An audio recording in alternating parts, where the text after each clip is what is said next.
Olá pessoal, então vamos aí para mais uma videoaula falando sobre testes de derivadas, né? A gente viu na videoaula anterior, né, na parte 1 dessa questão, que foi me oferecida uma função derivada e foi perguntado em relação a essa função derivada, qual é o ponto máximo ou mínimo no caso aqui, que a gente viu que seria essa alternativa.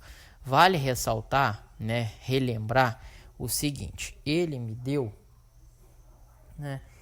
deu essa função aqui, beleza?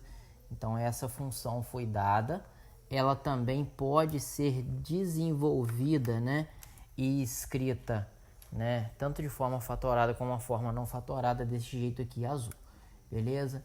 Então foi oferecida essa função para nós, ok? Então entendam, né, o contexto como um todo de uma função f de x, né, que eu não sei qual é, eu consegui derivar e chegar nessa daqui. A partir da derivada, a gente descobriu o seguinte: primeiro, as raízes aqui, as raízes dessa função foram 1 e 2.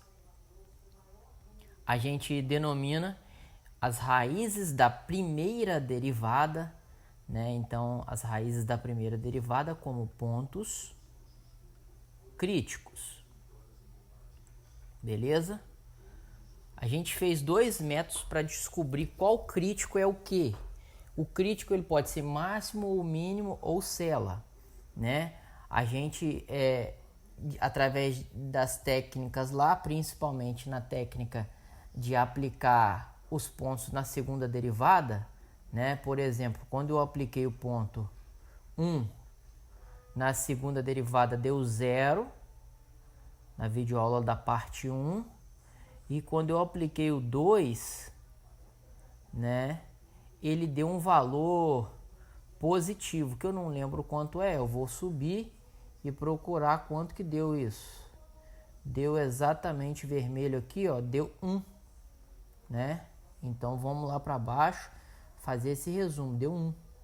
Como 1 é um valor maior que 0, ela é classificada como um ponto de mínimo local. Como esse cara aqui deu 0, ele já é considerado como um ponto de cela, beleza? Então essas são as principais características. O que eu quero finalizar com essa videoaula é, primeiro, a possibilidade de, tendo a derivada, você encontrar a função original. É difícil, né? Uma técnica chamada integral. Há várias videoaulas no canal explicando isso. Aqui eu não vou perder muito tempo, mas basicamente a função é x ao cubo sobre x à quarta sobre 4 menos 4x ao cubo sobre 3 mais 5x ao quadrado sobre 2, né? Menos 2x mais uma constante qualquer c. Essa função aqui, de fato, é a função original, a função inicial, a função f de x. A partir dela, a questão só me forneceu a derivada, que está aqui embaixo. Beleza. Então, a gente já viu na videoaula passada a questão de crescimento e decrescimento. Agora eu vou explicar para vocês uma outra parte, né, sobre essa questão de derivada, que é o estudo da segunda derivada. A segunda derivada serve para alguma coisa? Derivar duas vezes essa função serve? Serve. Vou explicar para vocês. Vamos derivar aqui. Derivando. Desce o 3 e o 3 perde uma força, 3x ao quadrado. Desce o 2, 2 vezes 4, 8. O 2 perde uma força, fica 1. Eu vou escrever, mas só para vocês entenderem. Derivada de 5x, 5. E a derivada de constante, 0. Então essa é a minha segunda derivada. Por acaso do destino, se eu igualar a segunda derivada a 0, eu vou encontrar raízes, provavelmente duas raízes, distintas ou não, ou talvez não vou encontrar nenhuma. Depende, né? Mas eu já vou deixar aqui. O que eu quero dizer é que esses pontos que eu vou encontrar aqui são outros pontos, não são pontos críticos, são pontos de inflexão, beleza? São pontos de inflexão. O que significa esse ponto de inflexão, Humberto? É o ponto que muda, é a mudança de concavidade, certo? Concavidade. Basicamente, é como se eu tivesse uma função assim, ó. Essa barriguinha para baixo aqui, ó, ela é concavidade para baixo. Essa barriguinha aqui é concavidade para cima. O ponto de inflexão vai ser um ponto que vai estar aqui, ó, entre uma e outra, beleza? Esse é o nosso querido ponto de inflexão, beleza? Beleza, quanto vale esses pontos? Eu vou fazer aqui e vou desmanchar, tá? Equação do segundo grau, delta b ao quadrado menos 4 vezes a vezes c, ok? Vai dar 4, delta vai dar 4, x igual a menos o valor de b, mais ou menos raiz quadrada desse 4 sobre 2a, né? Vai dar 8, 10 sextos, né? 10 sextos e 1, né? Então, 1 e 10 sextos. Só um minuto. Então, aqui é 1 e aqui é 10 sextos. Esses são os pontos de inflexão. Perceba que está coincidindo aqui, ó, esse com esse. Significa que esse ponto de célula também é ponto de inflexão, ok? Então, esse ponto muda a concavidade. E o interessante é, se você estudar o sinal dessa função aqui, do segundo grau, você vai ter isso daqui, né? Não sei se vocês se recordam, o estudo do sinal. A concavidade é virada para cima, certo? As raízes dessa função, lembre-se que isso aqui eu estou analisando a segunda derivada, foi 10 sextos é menor, não, 10 sextos é maior que 1, né? Então, vou botar aqui 10 sextos na frente e 1 atrás. Aqui é parte positiva, aqui e aqui é a parte negativa. Significa o quê? Que até chegar no 1, a concavidade é para cima. Passando do 10 sextos, né?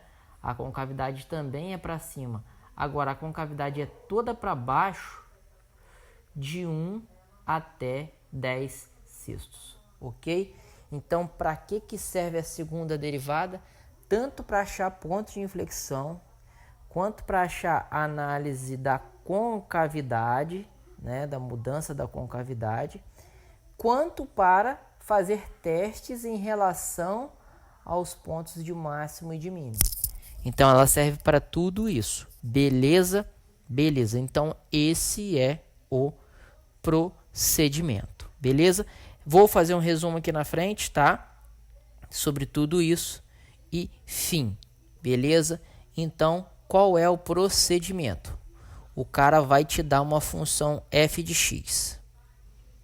A partir dela, você já faz a primeira derivada, deriva uma vez, beleza?